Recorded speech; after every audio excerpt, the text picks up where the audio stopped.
Well, I managed to get the cap off the master cylinder. There is a tiny bit of fluid in it, but I don't know. It looks like there's nothing in it. But the thing is, it could be the master cylinder's leaked, or it could be this one that's leaked. It's hard to say. So I'll tell you what I'm going to do. I'm going to fill up the cylinder, see if we can bleed it through at the bottom, and then we'll work it out which cylinder it needs replacing, or the seal. I don't know. Anyway, at least the motor's going. Oh, and the charge light came on, the ammeter, everything sort of just sprung into life. I was very encouraged by that. You know, a sad thing is though, the flipping fuel filter is still leaking.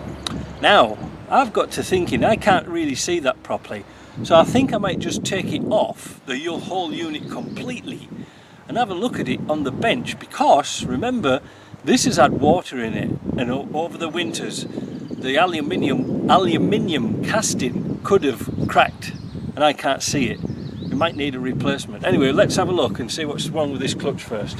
The clutch now is nice and high. I bled it by gravity, which is easy to do on these. You just fill it full of fluid, and I got a little paintbrush and I washed out all the dirt and debris in that and let it flush all the way through. So it might be just a master cylinder, a slave cylinder down there that's a bit dirty, you know, and leaking a bit. I don't know. We'll keep our eye on it and see.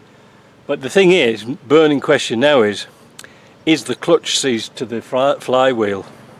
Let's move the camera and find out. Right, let's see if it moves. It's not a very good camera angle, is it? I can't see the screen again today. But anyway, let's see if it'll move a little bit.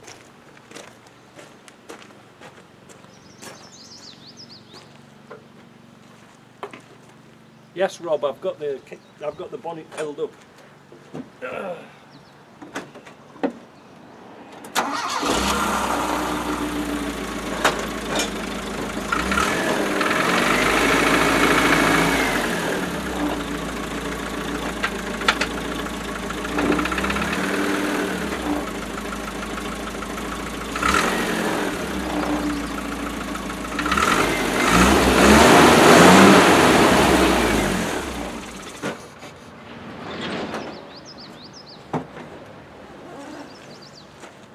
Well, that's good. Obviously I didn't have to take it too far. I never went far at all. As long as it goes in first and reverse, you know it's alright. So that's a big thumbs up, because we know that the clutch is good. It would be a bugger if it's seized to the flywheel. But we've got a good clutch. Yeah, I'm going to check everything out. I'm going to have another look at that fuel filter and take it off, and we might put it on the bench and see what's wrong with it. So I bet you're all dying to know what it drives like. It drives lovely. It's a clunky drivetrain, but not too bad. The steering is light as a feather. The engine's really nice and smooth. This is third gear going up here. Usually it's in second, but it's still got power, look.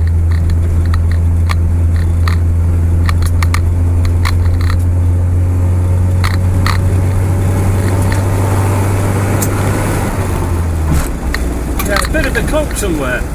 Could be rear drive shaft.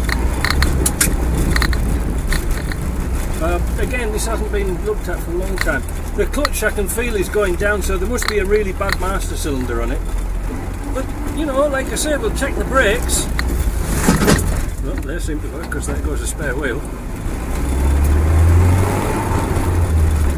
The sender works well.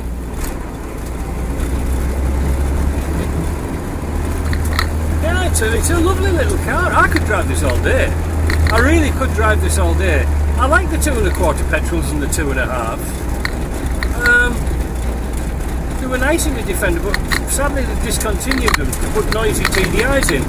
This is quiet as a mouse, and the heater works and stuff like that. It's a really lovely little car. This is the sort of car that you want to buy for a project. You know, it doesn't need welding or anything like that. Lovely. So I'll put this video together and contact the owner because he didn't give me the key for the fuel cap, and ask him what he wants to do with the clutch cylinders. It might be wise to change them both at the same time. I really don't know, but a very nice little 90.